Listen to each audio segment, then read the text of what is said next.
ஓம் சாந்தி. 17/3/2025. இனிமையான குழந்தைகளே, படிப்புதான் வருமானமாகும். படிப்புதான் வருமானத்திற்கு ஆதாரமாகும். இந்த படிப்பின் மூலம்தான் நீங்கள் 21 பிறவிகளுக்கான பொக்கிஷங்களை சேமிக்க வேண்டும். கேள்வி: எந்த குழந்தைகளின் மீது குரு பார்வை இருக்கிறதோ அவர்களின் அடையாளம் என்ன? பதில்: அவர்களது முழுமையான கவனம் ஸ்ரீமத் மீது இருக்கும். நன்றாக படிப்பார்கள். ஒரு பொழுதும் தோல்வி அடைய மாட்டார்கள். ஸ்ரீமத்தை மீறுபவர்கள்தான் படிப்பில் தோல்வி அடைவார்கள். பிறகு அவர்கள் மீது ராகுவின் பார்வை அமர்ந்து விடுகிறது. இப்பொழுது குழந்தைகளாகிய உங்கள் மீது விருக்ஷபதியாகிய தந்தையின் மூலம் குரு பார்வை அமர்ந்திருக்கிறது. பாடல்: இந்த பாவம் நிறைந்த உலகத்திலிருந்து. ஓம் சாந்தி. இது பாவ ஆத்மாக்களின் கூக்குரலாகும். நீங்கள் கூக்குரலிட வேண்டியது இல்லை. ஏனென்றால் நீங்கள் தூய்மையாக ஆகிக் கொண்டு இருக்கிறீர்கள். இது தாரணை செய்ய வேண்டிய விஷயம். இது மிக பெரிய பொக்கிஷமாகும். எவ்வாறு லௌகீக படிப்பும் பொக்கிஷம் அல்லவா?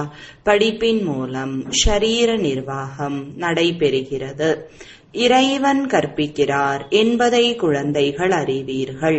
இது மிகவும் உயர்ந்த வருமானம் ஆகும். ஏனென்றால் லட்சியம் எதிரிலேயே இருக்கிறது. உண்மையிலும் உண்மையான சத்சங்கம் இது ஒன்றுதான். மற்ற அனைத்தும் பொய்யான சங்கங்கள். முழு கல்பத்திலும் சத்சங்கம் ஒரே ஒரு முறைதான் ஏற்படுகிறது என்பதை நீங்கள் அறிவீர்கள். அப்பொழுதுதான் பதீத பாவனா வாருங்கள் என்று அழைக்கிறீர்கள். இப்பொழுது அவர்கள் அழைத்து கொண்டே இருக்கிறார்கள். இங்கு உங்கள் எதிரில் அமர்ந்து இருக்கிறார். நாம் புதிய உலகத்திற்காக முயற்சி செய்து கொண்டு இருக்கிறோம் என்பதை குழந்தைகள் நீங்கள் அறிவீர்கள். அங்கு துக்கத்தின் பெயர் அடையாளம் இருக்காது. சொர்க்கத்தில் உங்களுக்கு சுகம் கிடைக்கிறது. நரகத்தில் சிறிதும் சுகம் கிடையாது. இது விஷக்கடல், கலியுகம் அல்லவா? அனைவரும் அளவற்ற துக்கத்தில் இருக்கின்றனர். விகாரத்தின் மூலம்தான் பிறப்பெடுக்கின்றனர். அதனால்தான் ஆத்மா பாபா நாங்கள் தூய்மையற்றவர் ஆகிவிட்டோம் என்று அழைக்கிறது. தூய்மை ஆவதற்காக கங்கையில் குளிக்க செல்கின்றனர். நல்லது, குளித்து விட்டீர்கள் என்றால் தூய்மை ஆகிவிட வேண்டும் அல்லவா? பிறகு ஏன் அடிக்கடி கீழே விழுகிறீர்கள்? வீழ்ச்சி அடைந்து ஏனியில் கீழே இறங்கி இறங்கி பாவ ஆத்மா ஆகிவிடுகிறீர்கள். 84 பிறவிகளின் ரகசியத்தை குழந்தைகளாகிய உங்களுக்குதான் தந்தை வந்து புரிய வைக்கிறார். மற்ற தர்மத்தினர்கள் 84 பிறவிகள் எடுப்பது கிடையாது. உங்களிடம் இந்த 84 பிறவிகளின் சித்திரம் மிக நல்ல முறையில் உருவாக்கப்பட்டு இருக்கிறது. கீதையில் கல்ப விருட்சத்தின் சித்திரமும் இருக்கிறது. ஆனால் பகவான் கீதையை எப்பொழுது கூறினார், வந்து என்ன செய்தார் என்று எதுவும் அறிந்து கொள்ளவில்லை. மற்ற தர்மத்தினர் அவர்களது சாஸ்திரங்களை அறிந்திருக்கின்றனர். பாரதவாசிகள் முற்றிலும் அறிந்து கொள்ளவில்லை. நான் சங்கம யுகத்தில்தான் சொர்க்கத்தை உருவாக்க வந்திருக்கிறேன். நாடகத்தில் மாற்றம் ஏற்படவே முடியாது. எதுவெல்லாம் நாடகத்தில் பதிவாகி இருக்கிறதோ அது அப்படியே நடந்தாக வேண்டும். நடந்து முடிந்த பின்பு மாறிவிடும் என்பது கிடையாது. குழந்தைகளாகிய உங்களது புத்தியில் நாடகத்தின் சக்கரம் முழுமையாக பதிவாகியுள்ளது. இந்த 84 பிறவி சக்கரத்திலிருந்து நீங்கள் ஒரு பொழுதும் விடுபட முடியாது. அதாவது இந்த உலகம் ஒரு பொழுதும் அழிந்து விடாது. உலக சரித்திர பூகோளம் திரும்ப திரும்ப நடைபெற்று கொண்டே இருக்கும். இந்த 84 பிறவி சக்கரம் மிக அவசியமானது. திரிமூர்த்தி மற்றும் சக்கரம் முக்கிய சித்திரங்களாகும். சக்கரத்தில் தெளிவாக காண்பிக்கப்பட்டிருக்கிறது. ஒவ்வொரு யுகமும் 1250 ஆண்டுகள் ஆகும். இது கண்ணில்லாத குருடர்களுக்கு ஒரு கண்ணாடியாக இருக்கிறது. 84 பிறவிகளுக்கான கண்ணாடி. தந்தை குழந்தைகளாகிய உங்களது திசைகளை பற்றி வர்ணிக்கிறார். தந்தை உங்களுக்கு எல்லையற்ற திசைகளை பற்றி கூறுகிறார். இப்பொழுது குழந்தைகளாகிய உங்களிடம் அழிவற்ற குரு பார்வை அமர்ந்திருக்கிறது. பிறகு படிப்பும் ஆதாரமாக இருக்கிறது. சிலர் மீது குரு பார்வை, சிலர் மீது சுக்கிர பார்வை, சிலரிடத்தில் ராகுவின் பார்வை அமர்ந்துள்ளது. தோல்வி அடைந்து விட்டால் ராகுவின் தசை என்று கூறுவார்கள். இங்கும் அவ்வாறுதான் இருக்கிறது. ஸ்ரீமத் படி நடக்கவில்லை என்றால் அழிவற்ற ராகுவின் பார்வை அமர்ந்து விடுகிறது. இது அழிவற்ற குரு பார்வை ராகுவின் திசையாக ஆகிவிடுகிறது. குழந்தைகள் படிப்பின் மீது முழு கவனம் கொடுக்க வேண்டும். எந்த சாக்கு போக்கும் கூறக்கூடாது. கிளை நிலையம் தூரமாக இருக்கிறது, இப்படி இருக்கிறது, நடந்து செல்ல 6 மணி நேரம் ஆனாலும் சென்று விட வேண்டும். மனிதர்கள் யாத்திரைகளுக்கு செல்கிறார்கள், மாட்டு வண்டியில் கூட செல்கிறார்கள். இதுவோ ஒரே ஒரு ஊருக்குள் இருக்கும் விஷயம். இது தந்தையின் மிக பெரிய பல்கலைக்கழகம். இங்கு நீங்கள் லக்ஷ்மி நாராயணனாக ஆகிறீர்கள். இப்படிப்பட்ட உயர்ந்த படிப்பிற்கு தூரமாக இருக்கிறது அல்லது நேரம் இல்லை என்று யாராவது கூறினால் தந்தை என்ன கூறுவார்? இந்த குழந்தை தகுதி இல்லாதது. தந்தை உயர்ந்த நிலையை ஏற்படுத்துவதற்காக வருகிறார். இவர்கள் தன்னையே அழித்துக் கொள்கிறார்கள். ஸ்ரீமத் கூறுகிறது, தூய்மையாக ஆகுங்கள், தெய்வீக குணங்களை கடைபிடியுங்கள். ஒன்றாக இருந்தாலும் விகாரத்தில் செல்லக்கூடாது. இடையில் ஞானம் யோகம் என்ற அம்பு இருக்க வேண்டும். நாம் தூய்மையான உலகத்திற்கு எஜமானர்களாக ஆக வேண்டும். இப்பொழுது தூய்மையற்ற உலகத்திற்கு எஜமானர்களாக இருக்கிறீர்கள் அல்லவா? அந்த தேவதைகள் இரட்டை கிரீடதாரிகள் ஆவார்கள். அரை கல்பத்திற்கு பிறகு ஒளி கிரீடம் மறைந்து விடுகிறது. இந்த நேரத்தில் ஒளி கிரீடம் யாரிடத்திலும் கிடையாது. தர்ம ஸ்தாபகர்களிடத்தில் இருக்கலாம். ஏனென்றால் அந்த தூய்மையான ஆத்மாக்கள் ஷரீரத்தில் வந்து பிரவேசிக்கிறார்கள். இதே பாரதத்தில்தான் இரட்டை கிரீடம் உடையவர்களும் இருந்தார்கள், ஒரு கிரீடம் உடையவர்களும் இருந்தார்கள். இதுவரையும் கூட ஒற்றை கிரீடமுடையவர்கள் இரட்டை கிரீடமுடையவர்களின் முன்பு தலை வணங்குகிறார்கள். ஏனென்றால் அவர்கள் தூய்மையான மகாராஜா மகாராணி ஆவர்.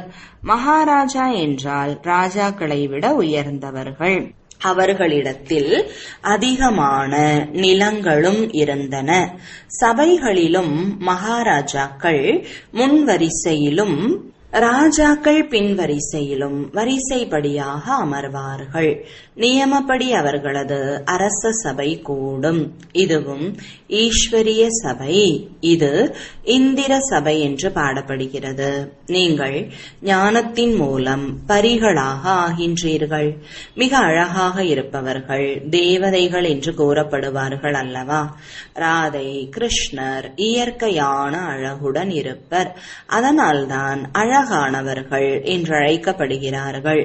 பிறகு எப்பொழுது காமசிதையில் அமர்கிறார்களோ அப்பொழுது விதவிதமான பெயர்களில் கருப்பாக ஆகிவிடுகின்றனர்.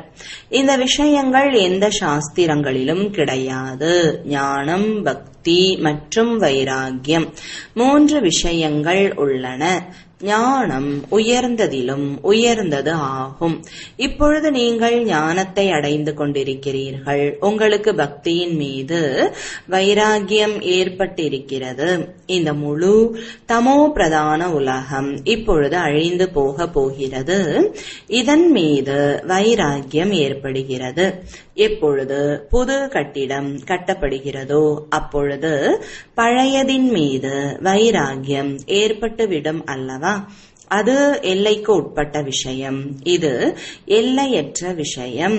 இப்பொழுது புத்தி புதிய உலகத்தின் பக்கமாக செல்கிறது.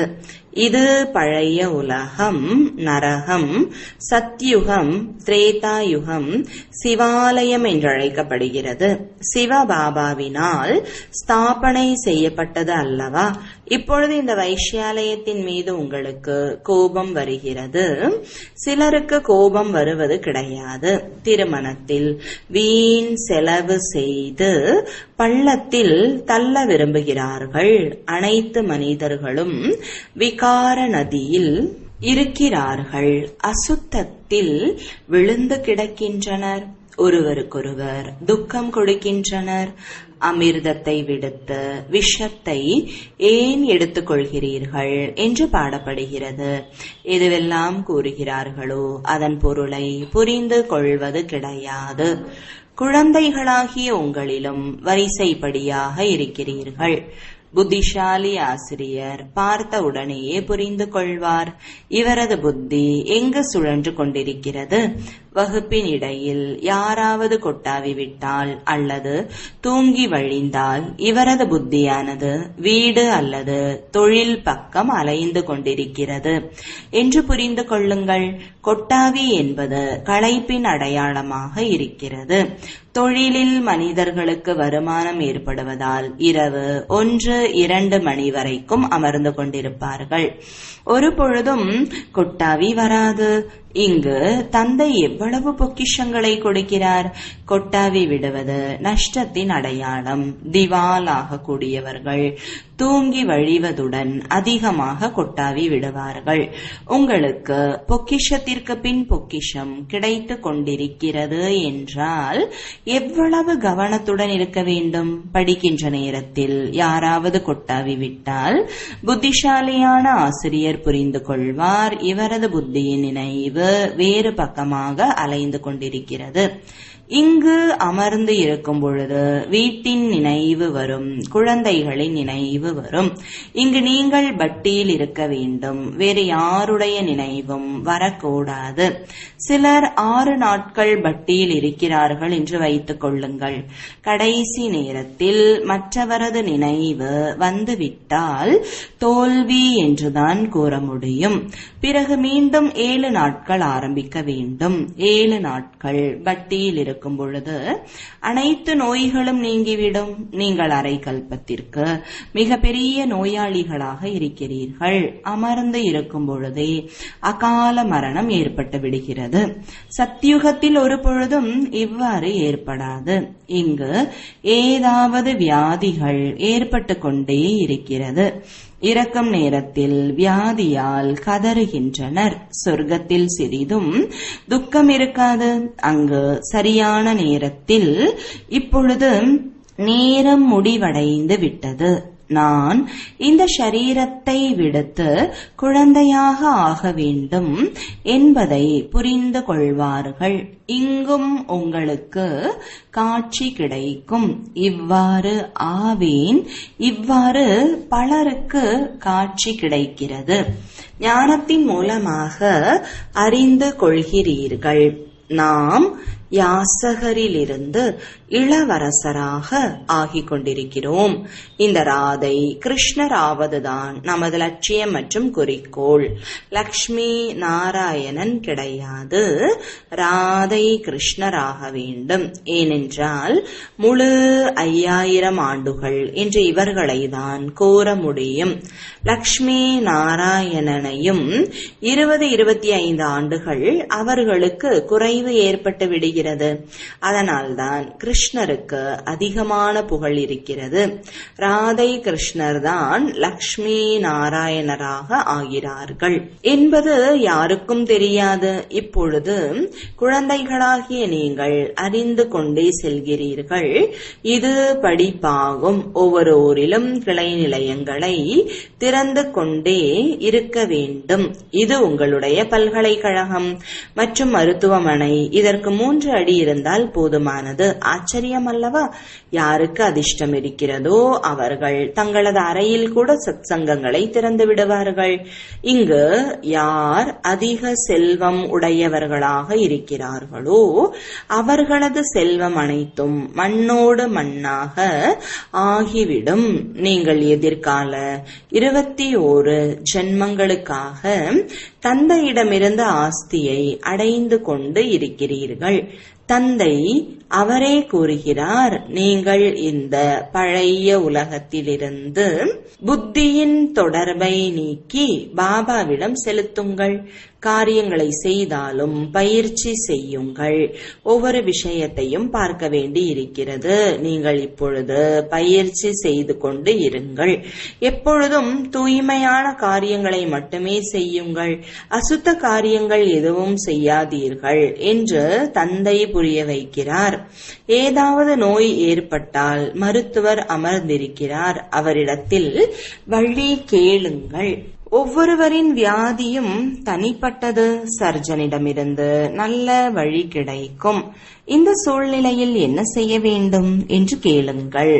எந்த பாவ கர்மமும் ஏற்பட்டு விடக்கூடாது என்பதில் கவனம் செலுத்த வேண்டும்.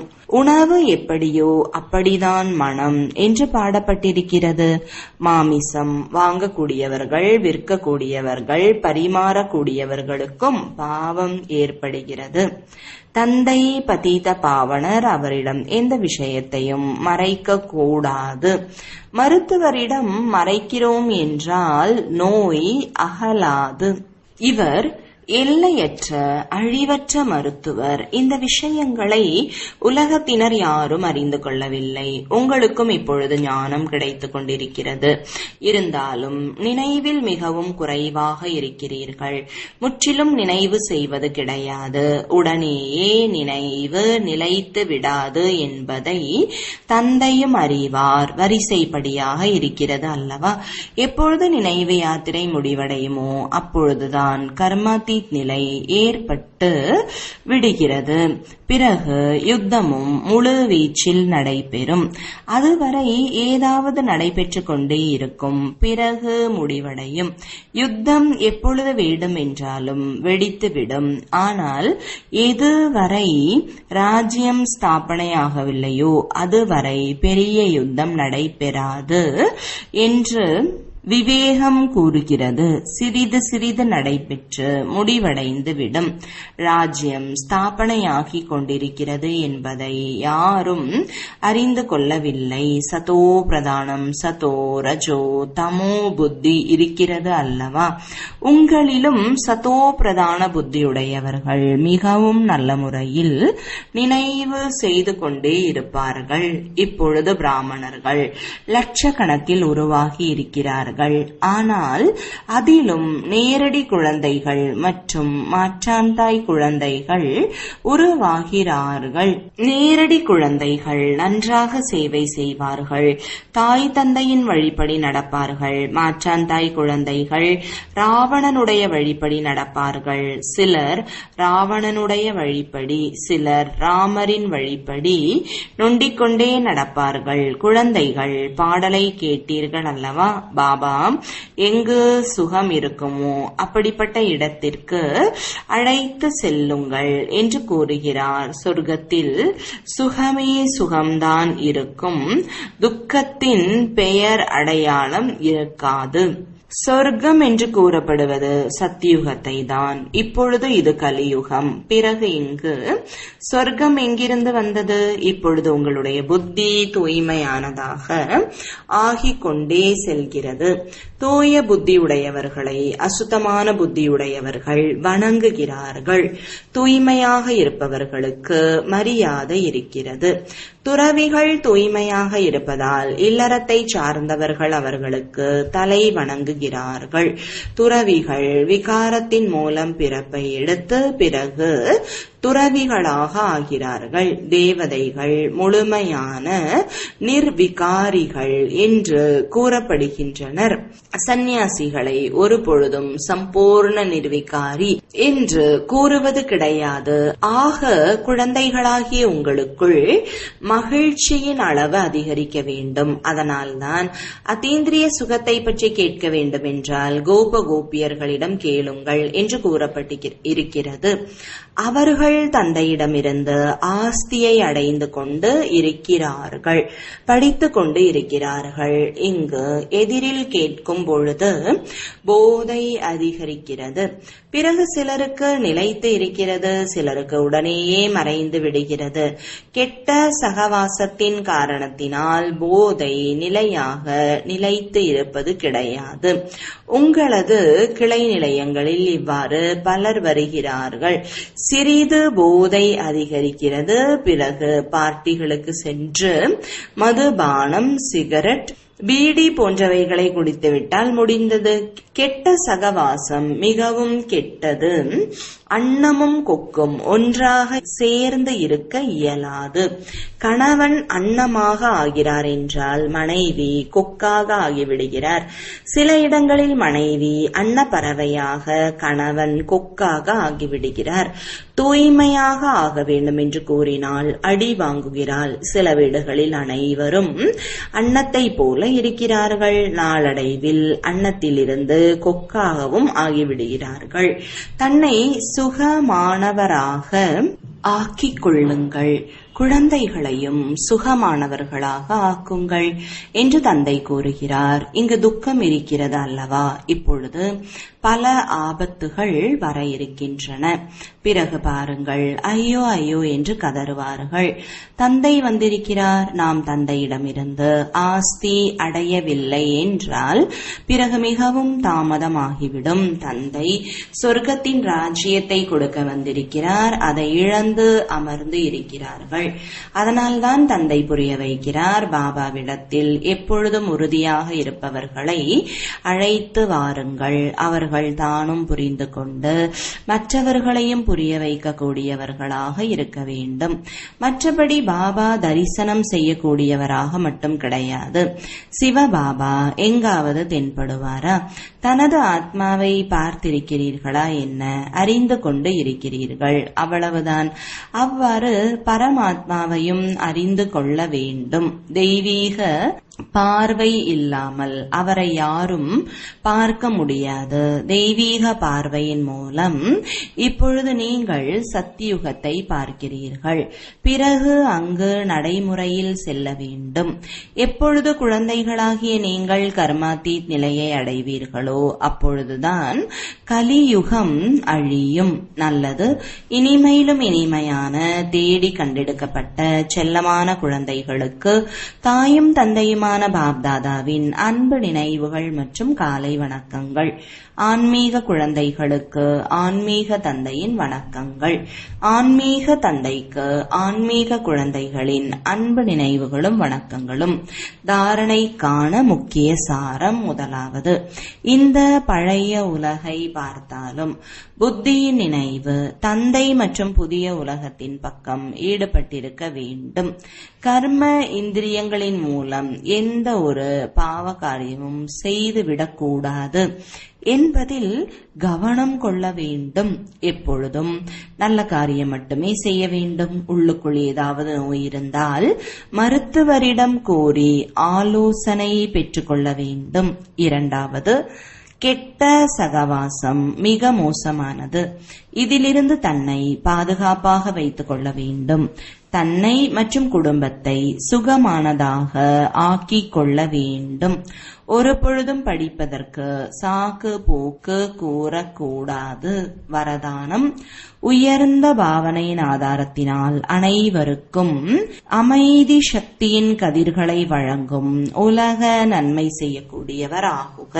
விளக்கம்: தந்தையின் எண்ணம், சொல், செயல், பார்வை யாவிலும் எப்பொழுதுமே நன்மை செய்யும் பாவனையும் நல் விருப்பமுமே இருப்பது போல குழந்தைகளின் எண்ணத்திலும் உலக நன்மைக்கான பாவனையும் நல் விருப்பமும் நிரம்பி இருக்க வேண்டும். எந்த ஒரு செயல் செய்யும் பொழுதும் உலக ஆத்மாக்கள் அனைவரும் கண்ணில் தென்பட வேண்டும். மாஸ்டர் ஞானசூரியனாகி சுபபாவனை மற்றும் உயர்ந்த நல்விருப்பத்தின் ஆதாரத்தால் அமைதி சக்தியின் கதிர்களை வழங்கிக் கொண்டே இருங்கள்.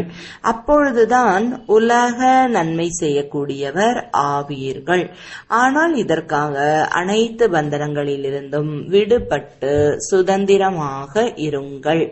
ஸ்லோகன்: நான் மற்றும் எனது, இதுவே தேக அபிமானத்தின் வாசல்.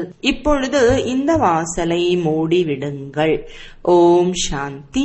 அவ்யக்த சமிஞ்சை: சத்தியமும் நாகரிகத்தையும் தனது பண்பாக ஆக்கிக் கொள்ளுங்கள்.